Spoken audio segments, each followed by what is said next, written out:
મને એમ લાગ્યું ચાલુ નર્મદા જિલ્લામાં રાણો રાણા રીતે જ લાગે છે કે ઘણા અમારા ડાયરામાં MP MLA આવતા હોય એ પાછા અડધી કલાક આવીને એમની ટાઈમ લિમિટ પૂરી થઈ જાય પાછા વ્યા જાય પણ મનસુખભાઈ ને તાળીઓથી વધાવી લ્યો સમય લઈને આવ્યા છે ડાયરો માણવો છે મારે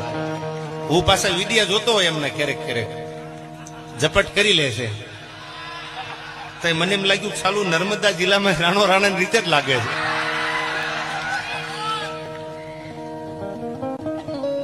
હા એટલે ક્યારેક ક્યારેક જોતો હોઉં છું મેં કીધું ચાલુ છે તો ઝપટ કરે એટલે પૂરેપૂરો સમય લઈને મનસુખભાઈ વસાવા અને જે પણ કાર્યકર્તાઓ બધા છે જે આવા સારા ધાર્મિક કાર્યો કરે છે એને પણ એકવાર તાળીઓથી વધાવી લ્યો બોલવું હેલું છે કરવું બહુ અઘરું છે યાર આ તમને બધાને આટલી સંખ્યામાં વ્યવસ્થા કરાવી આટલી બધી અને તમે પણ કેટલો પ્રેમ આપ્યો છે ઠંડી મને લાગે છે તમારા છેટી રહેવાની આજ નદી યાર આ રાજપીપળા છે આયા અને રાજપીપળાની તો આ ધીંગી ધરતી